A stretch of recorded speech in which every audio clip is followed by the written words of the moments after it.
भीलवाड़ा में विमुक्त घुमंतु और अर्ध घुमंतु जातियों डीएनटी को अब तक अधिकार न मिलने के विरोध में राष्ट्रीय पशुपालक संघ और डीएनटी संघर्ष समिति ने आजादी का महासंग्राम आंदोलन की घोषणा की है।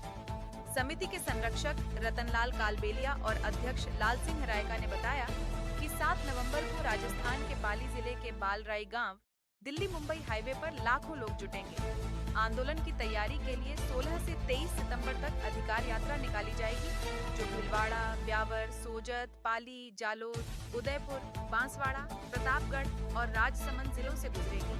प्रेस वार्ता में समिति ने 11 सूत्रीय मांग पत्र जारी किया, जिसमें डीएनटी सूची में छूटी जातियों को शामिल करने, बच्चों को मुफ्त शिक्षा व 10% आरक्षण, सरकारी नौकरियों में आरक्षण, स्थायी आवास के लिए भूखंड आवंटन, जातिगत जनगणना में पहचान और अत्याचार रोकने के लिए कानून बनाने जैसी प्रमुख मांगे शामिल की गई।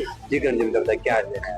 जीएसएस दातरा के व्यवस्थापक द्वारा जो फसली बीमा होता है, उन किसानों के साथ जो धोखा किया है, खसरा नंबर जैसे किसी आम किसान का है, फसल बीमा भी उसी के नाम पे होना चाहिए, लेकिन उसका नहीं करके अन्यत्र गांव के व्यक्तियों के नाम ऐसे फसल बीमा है जो किया है। इसकी जैसे किसानों को, हमको कल जानकारी मिली, उसके बाद में संपूर्ण गांव में एक बड़ा माहौल हो गया है कि किसानों के साथ पता नहीं, ये एक जगह ऐसी घटना हमारे सामने आई है कि वास्तव में किसान कल से परेशान है। सब सोच रहे हैं कि साहब हमारा जो फसली बीमा होता है, ये लोग जो ऋण लेते हैं सहकारी समिति से या कोऑपरेटिव के बैंकों से, उनके माध्यम से उनका फसल बीमा होता है। तो फसल बीमा में जो इनके साथ, जैसे किसान मैं हूँ, मेरी जमीन है, या तो मुझे मिले या मेरी किसान को अधिक है, जोतता किसान कोई मैंने किसी को अगर हक के लिए देर की है तो या उसका नाम होना चाहिए, लेकिन उन लोगों के नाम नहीं होकर अपने चेतों के, व्यवस्थापक ने अपने रिश्तेदारों के, अपने परिजनों के या उसके मिलने वाले लोगों के नाम पर ये पॉलिसियां काटी है। और संदेह ये होता है, ये तो अभी एक बात है, लेकिन ऐसा पता नहीं कितने वर्षों से ऐसा हो रहा होगा।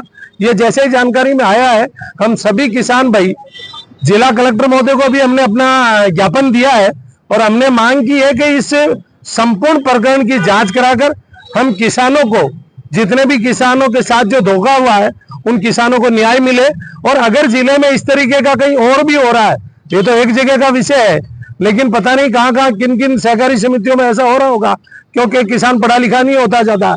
लेकिन हम चाहते हैं कि इस तरीके की अगर जिले में कहीं और भी हो रही है तो संपूर्ण सहकारी समितियों की जांचें होनी चाहिए। आपके क्षेत्र की, आपकी पंचायत के कितने मामले आपके सामने आए? लगभग 200 से 300 किसानों के तो अभी हमारे पास ये जीएसएस दातरा व्यवस्थापक है, उसके द्वारा किया गया, लेकिन आगे हम जैसे जैसे और जानकारी आएगी, हम उन किसानों को या माननीय जिला कलेक्टर महोदय तक और सरकार तक हम अपनी बात पहुंचाएंगे। कोई और है तो उसका बीमा दूसरे नाम कैसे हो रहा है? नहीं, ऐसा है कि खसरा नंबर मेरा है, तो जैसे खातेदार मैं हूँ, लेकिन उसने आपको सिजारे बताते हुए या आपकी जमीन को बोने के लिए आपको रेंट पे बताते हुए किसी और को बता दिया। ऐसा भी तो होता है कि वो जो एक नंबर डालते हैं, उस नंबर पे ओटीपी आता है, बिना ओटीपी बताए। नहीं, ऐसा नहीं है, ओटीपी का नहीं होता है, ऐसे नंबर नहीं जुड़े हुए। अच्छा, इसमें नंबर नहीं जुड़े हुए।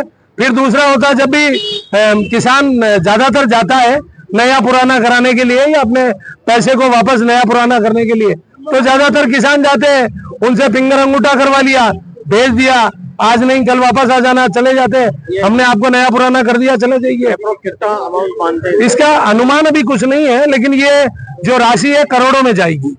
क्या शुभ नाम आपका? करण सिंह, कनौत, प्रधान पंचायत समिति कोटली।